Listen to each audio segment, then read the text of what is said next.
What's going on, guys? In today's video, we are going to be trying to tie up a bunch of loose ends in the MR2. We've got the fuel system. We are going to put the new fuel pump in. We are going to get the fuel tank put back in. We're going to get some of the hard lines, or some of the AN lines put on. We're going to do some of the cooling system stuff, and Matt is going to be taking care of tying up some of the loose ends on the wiring harness. So a bunch of big projects coming to the very end. It's very exciting to finally see some of these things come to life. We're stoked to finally turn some of these systems on, but stay tuned with us, follow along, and we'll get this fuel system running, we'll get the coolant system running, and we'll hopefully get this wiring harness powered up and working. And while you're watching this video, don't even pause it. Please just scroll down, like and subscribe, even leave a comment for us. It only takes you a second and it's gonna help our channel out a ton. So please just go down there, click that button. Thank you.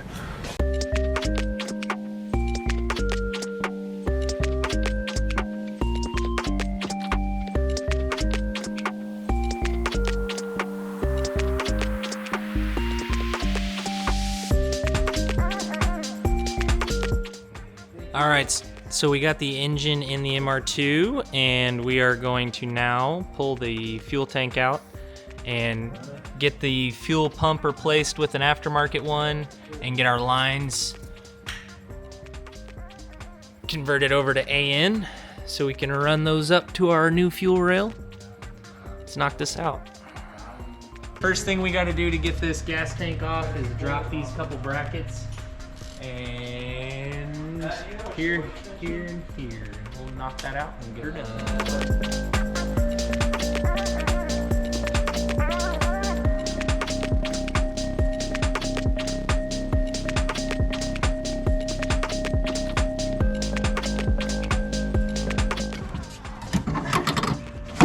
Jesus Cristo! Dude, that was the hardest part. I know. A long time.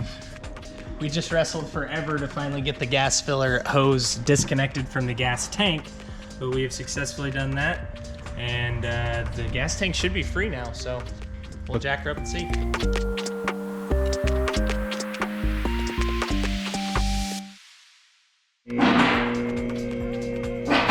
All right, so I think we have one clip left to drop the fuel tank. We should have done this first. We thought we were going to be able to do it after we dropped the fuel tank, and now I think there's a lot of tension on this clip. All right, I got them. How in the F we're ever going to get those clipped back together, I don't know.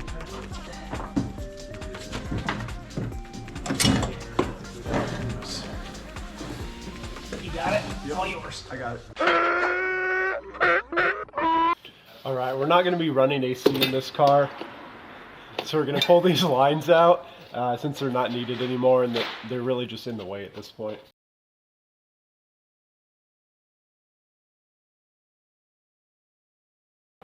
This appears to be the original factory Toyota fuel pump, so probably well need of a replacement, and it won't pump enough for the power level we're going to be making anyways. So we'll swap that out with probably more like a 300 liter per hour fuel pump.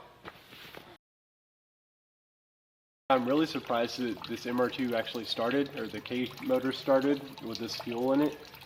It's at least 5 years old. It's so old, it doesn't even look like fuel anymore. Yeah, it's amber. It's got a color to it. Yep. It is well oxidized. So we are upgrading the fuel pump in the MR2. I'm going to try to test the amperage of the factory wiring so I can know how much amperage we're getting, or what this thing produces, so I can know what our aftermarket fuel pump is actually going to provide for us when it comes to liter per hours or fuel pressures at the rim. I don't know how to work these things. Okay. I'll come back.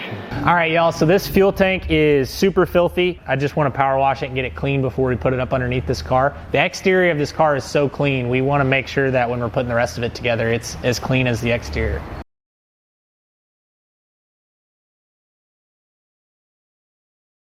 All right, so now that we have this fuel tank all cleaned up, we're going to take the fuel pump out, the factory fuel pump out, and replace it with our AEM high flow E85-capable fuel pump. So let's knock that out real fast.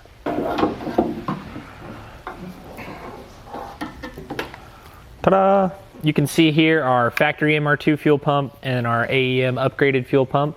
This one is like almost 3 times the flow and even smaller, so that's pretty cool. We'll mount it in the stock basket here just like you see, and we'll safety wire it so that it's not got any dangle to it, and throw it back in the stock fuel tank. Bada bing, bada boom. We will use the wiring that it came with, and then we will solder it to that and use the factory hard wiring on there. We'll go see if Matt's gonna let me use his soldering iron. Matt, I want to solder something. You don't have a soldering iron, do you? We come to the right place. Cause dude, this is wiring wizards. Yep, if you don't have a piece of pizza on your instructions, you're probably not putting shit together right. All right, so we'll just lop this off here.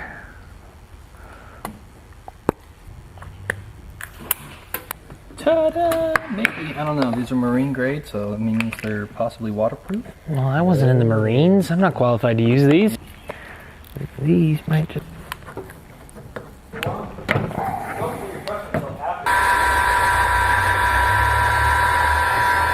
Pretty cool to touch, nice and snug. Both sides, feel good about that. Just gotta go there on there. Blah, blah, blah, blah. Snug as a bug in a rug. Yeah, once we safety wire that, that won't rattle at all. That's pretty sweet, actually. This AEM 400 liter per hour fuel pump fits like about as good as any other fuel pump I've seen people jerry rigging into here online. I mean, that literally fits the stock basket like perfectly. The amount of power we're gonna make in this MR2 might spin the world backwards, so just for safety purposes, we're just gonna safety wire this thing in here. All right, we got this fuel pump installed on here, wired in, clipped in, and safety wired to the bucket. And we are going to cut the ends of these hard fuel lines off and put the AN adapters on there. So we'll get to that next. This stuff is this Evil Energy brand. Honestly, they were the #1 on Amazon, so I went with it. They had a ton of good reviews, but we went with -6 AN for feed and return. So we'll just run that with the stock factory MR2 return style fuel system. The K24 is not a factory return style fuel system, so we got an aftermarket fuel rail and the Racetronics regulator to make it all return style. So that sounds like a fun day. Let's get it all out of the boxes and in the car. Heck yeah, let's do it.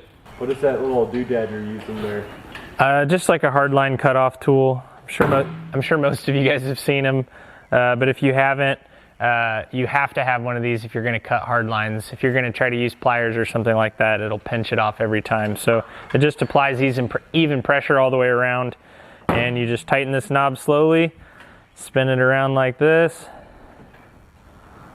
tighten the knob a little bit more, spin it around, and that end will fall off here in just a minute. Now the flared end of that is off, and we'll slide that AN adapter on there. We'll get some sandpaper, clean these ends up. To use those AN compression fittings, the paint has to be completely cleaned off of these, so we'll go take care of that.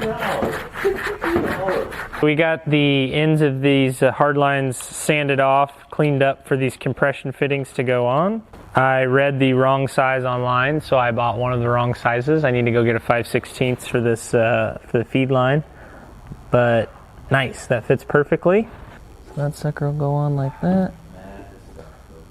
The sucker goes on like that.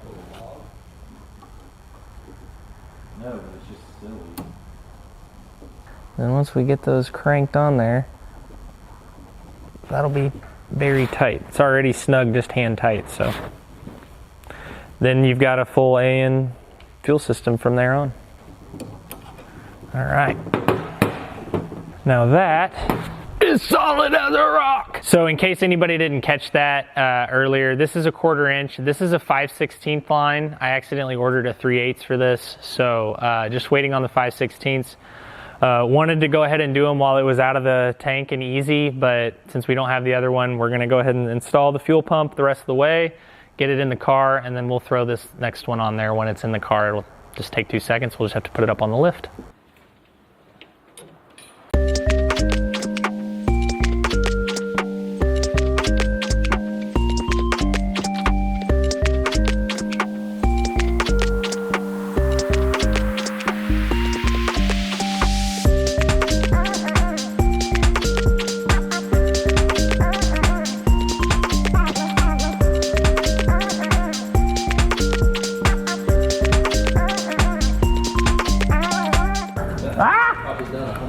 see over there, Alex has the old fuel filter he just pulled out. Looks like it's going right in the trash. Getting their clamps back on the coolant lines here. Yes, sir. Even though this isn't the most exciting job crawling in here, what is exciting is I think I'm taking this wiring harness out for the last time so I can loom it. And that is fascinating. So there's 4 connectors down there that the harness goes to. You can see these pins down here. Some of them are a little difficult to get out. Had to spend some extra time. Now, just taking it out of the car. Simple as that. She is extracted. So we've seen a lot of wiring going on, lots of cutting wires, splicing, pinning. What do we start with and what do we end with here, Matt? That is a really good question. We did basically start with this body harness from the MR2, which connects like the gauge cluster, power from the ignition, and that's really where we need to start. So we used the existing body harness to drive the rest of our other harnesses, mainly by adding in this plug, cutting off the old ones for key on, start, any type of ignition accessories. There's also some like gauge cluster wiring in here, so if we have a check engine light, we have wiring for that. What the 91 doesn't come with is a digital tachometer or analog. It's very much driven by speedo gear. So I'm gonna have to add in a wire here so that we can have something to actually wire to our cluster once we get there, because we're gonna do some digital gauges or a digital gauge rather than the speedo, which is a lot harder to manipulate. With that being said, we did use a Hux harness to kind of marry the two on our relay side and the body harness.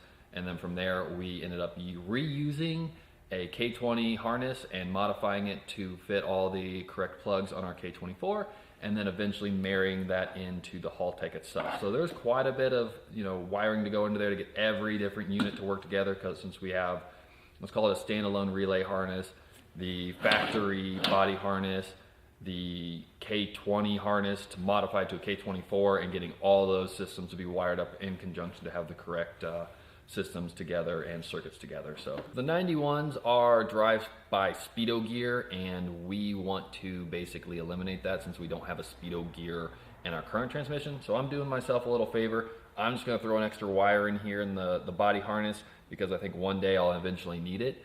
I won't have a place to put it right now, but I'll have it once it's back in the car. Won't have to run a wire outside of the loom or anything. So doing myself a little favor, throwing one in here, use it later.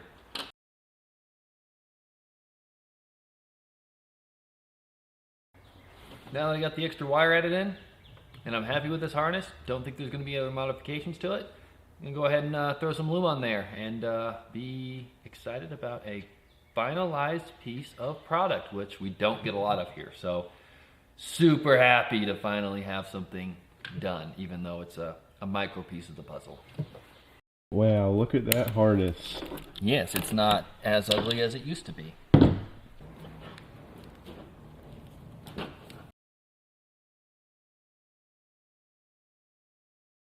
This is the first time this car's been on the ground on its wheels for a while. We did this so that we can roll it out of the lift area so that we can put the harness back in now that it's loomed up. We're going to put in the gas pedal, the shifter, and in order to do that, we're going to take this seat out so that we have access. We may see if we can lower the seat at all, because all of us in the shop are 6 foot tall and our heads are touching this T-top already. It's going to be really hard with the helmet on, so we'll see what we can do. World's second strongest man here.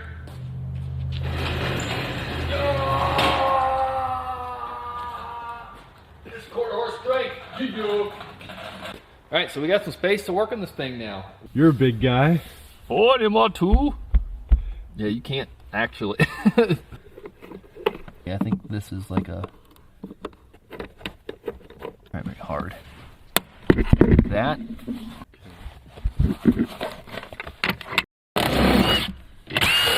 I'll use them. Yeah, that's how to do it. Yeah, we need to check to see if there's any adjustability in it, which I don't think there will be. Nope. I meant for the Corbu. Oh, to see if these are legit seats? Yeah. They should have a serial number somewhere. Looks like a mouse ate them. Yeah.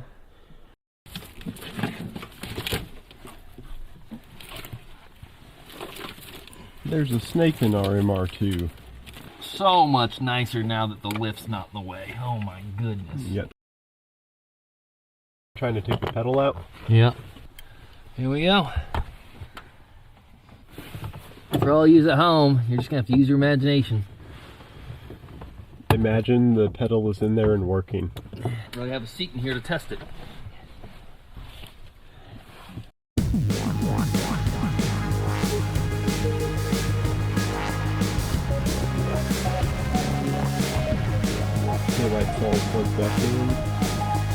One thing that we didn't really think about too much, but it's been in the back of my mind, is getting all of our new wiring and Haltech mounted here.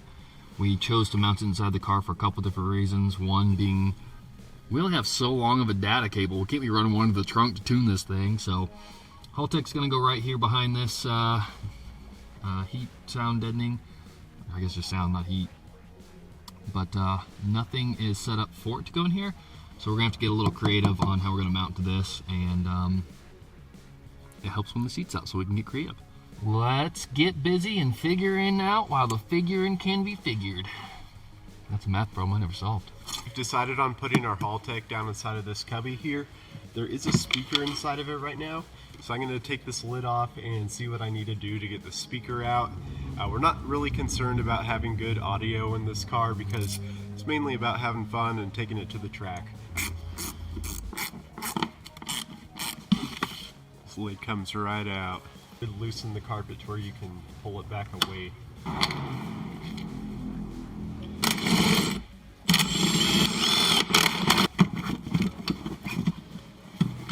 You can see here we got a very blown out factory speaker.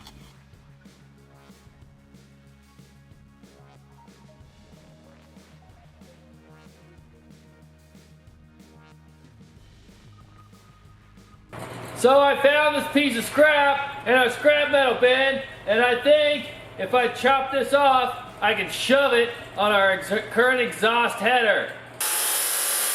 Got it cut! So the idea here is we're gonna get the car running and driving before we slap the turbo on there. And that is to make sure all of our systems work, do any troubleshooting that needs to happen to make sure everything's in line before the turbo goes on. And we have another thing to troubleshoot and figure out what's wrong with the car. So I'm making a very temporary exhaust, and being that it's temporary, don't really want to spend any money on it. So got some scrap, gonna shove it on there, tack it up, and call it good for now. Then I still got holes where the bungs are. Back to the seesaw. Fabricating, sometimes it's more of an art than a skill. I have neither. How's she looking? Not any better. By golly, it certainly seems worse. Yeah, the gap's bigger. Test fit one last time. Oh, ho, ho, wow, look at that. Kind of crooked, just the way I like it. All right. Oh, Jacob, dude, I think we're in the money. Look at that. Pretty much, I think that's as close as it's gonna get for this. And we don't have to fill these, right? Look at that, we can even plug our wideband in here. This is, wow. I'll try to teach you a trick. So Matt got the welder running better, laid a better bead around the outside of this here. This is going to be more than good enough for this temporary exhaust setup, just to get it going out the back of the car. Went right in. What do you think? I'm pretty happy with it, with, you know, just a temporary setup. It clears, it's not going to rattle, it's not going to hit, and it kind of looks cool if you don't look at the rusty part. Plus we have that bung we can put the O2 sensor That's in. actually the biggest thing. We killed two birds with one stone. Alex was out of the country when Matt and I put this little exhaust together. What do you think of it?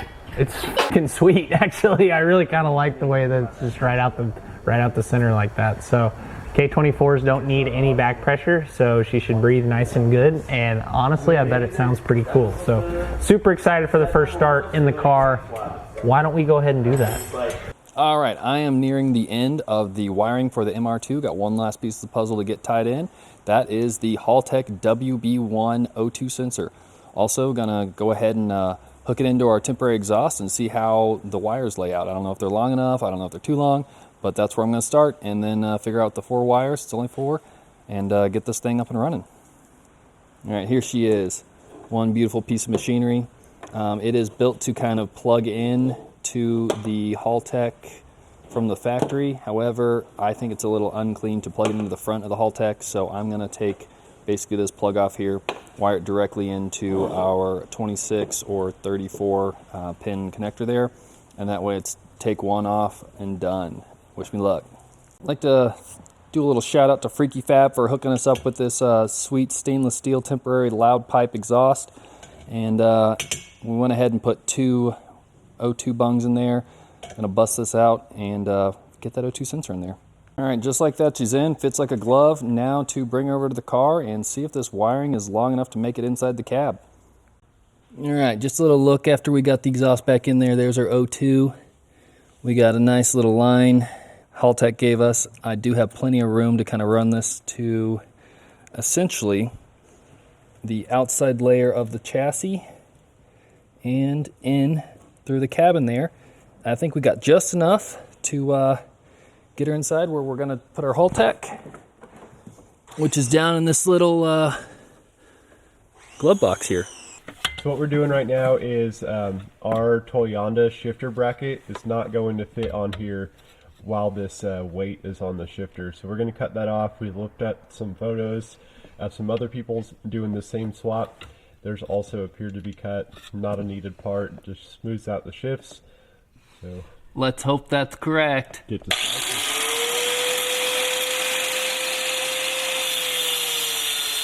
nice clean cut.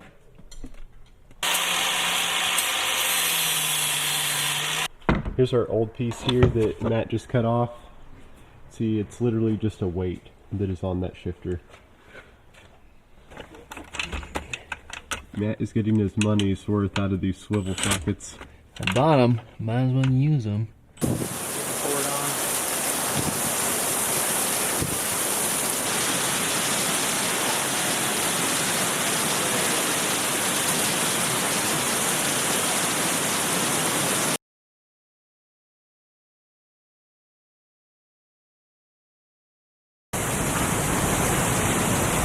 Dude, I don't know how long this has been in here, but I can't believe we still have this in here. Powered by Toyota. Yeah, we got to get rid of that. Guys, I just wanted to pause this beautiful video you're watching and make a quick request. Would you please like and subscribe? If you haven't already, it makes a huge difference for us on our channel. We're putting a ton of effort into these videos. We would super appreciate it if you just click that subscribe button. Thank you so much. As you've seen in some of the previous videos, Matt has been working his tail off trying to get this wiring harness buttoned up. We are in the final minutes of putting this sucker together. Let's check in with Matt and see where he's at and what he's working on.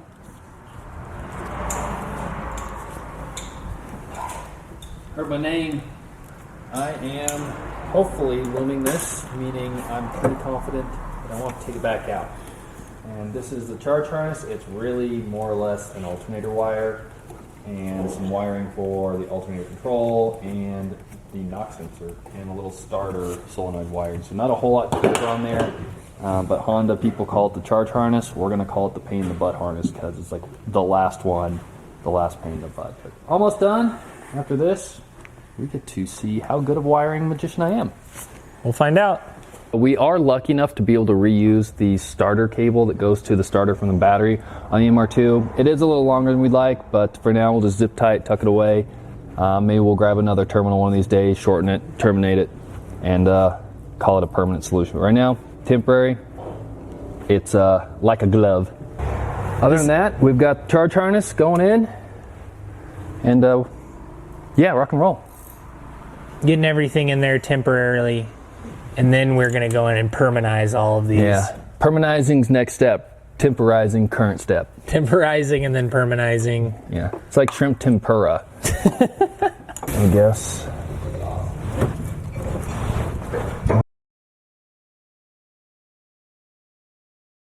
So what'd you make there? This is our AEM return line from our fuel regulator. So this is when too much pressure hits this, it'll return everything excess back to that, right back to the fuel tank. So Just got to get this temporarily, everything's temporary right now, but temporarily mounted to the end of the fuel rail, and then we'll run this AN line back down to the fuel tank, and we'll tighten up everything else, get our cold air intake on, and hopefully see if this thing cranks. Man, this is a pain in my ass. Sometimes when you got to get to a tight spot, you got to get in a tight spot. No scheisse. Okay. We got the double crescent wrench standing in the engine bay technique.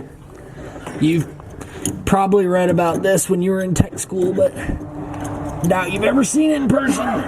Don't judge us for our plug, by the way. We will obviously plug this regulator, and this is, we may end up switching to a different regulator down the line, but we will take care of the plug, don't worry.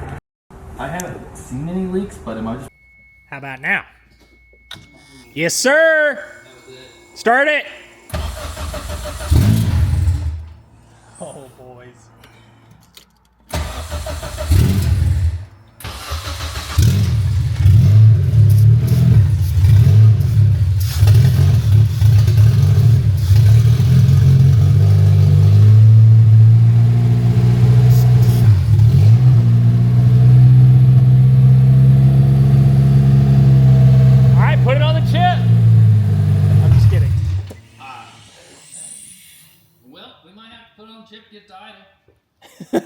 I bet we lost some sensors or savings or something from last time when we unplugged the Haltech, unplugged the whole entire car when I took it home.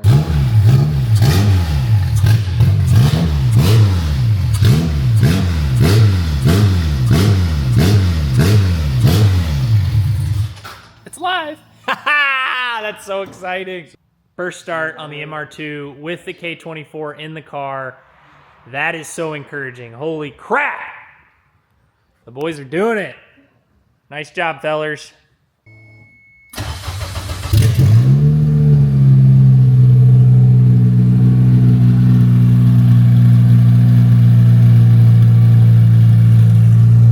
Let's go!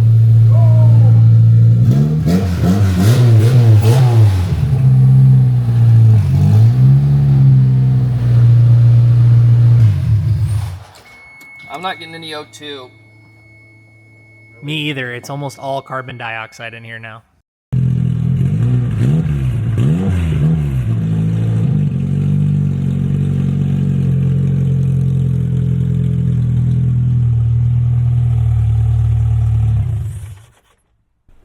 Dang, boys. That is awesome. Yeah, now let's get some coolant so we can let it run for more than 30 seconds. Woo! Nice job, fellas. We did That is it. pretty exciting. Yeah, it's, you know, very temporary, hanging in there. The whole wiring's right here, as you can see. I can just reach in and rip it out. It's crazy, just 2 wires. Yeah, Powers this whole thing. on, off. That's pretty much it. We are several steps closer to this car being turboed. A lot more steps closer. Yeah, even closer to actually driving it. So we have a couple things that we may have lost or never purchased and thought we purchased. But it's time to kind of get some shift cables in there, coolant in there, take it out the streets, and terrorize other people with a little MR2. So you got to get an intermediate shaft. Don't tell the whole people. Got to get our axles in there and press in the hubs, and then this thing's going to be rolling. Yeah, it is going to be interesting to switch out the hubs. Don't think I've ever done that before, so get to learn how to do it. In today's video, we did a whole lot to the MR2. We're super excited about all the progress we made. You saw us take care of some of the fuel system problems and some of the wiring issues. Stay tuned. We are making crazy progress on this sucker, and it'll be running and driving before you know it. Boom.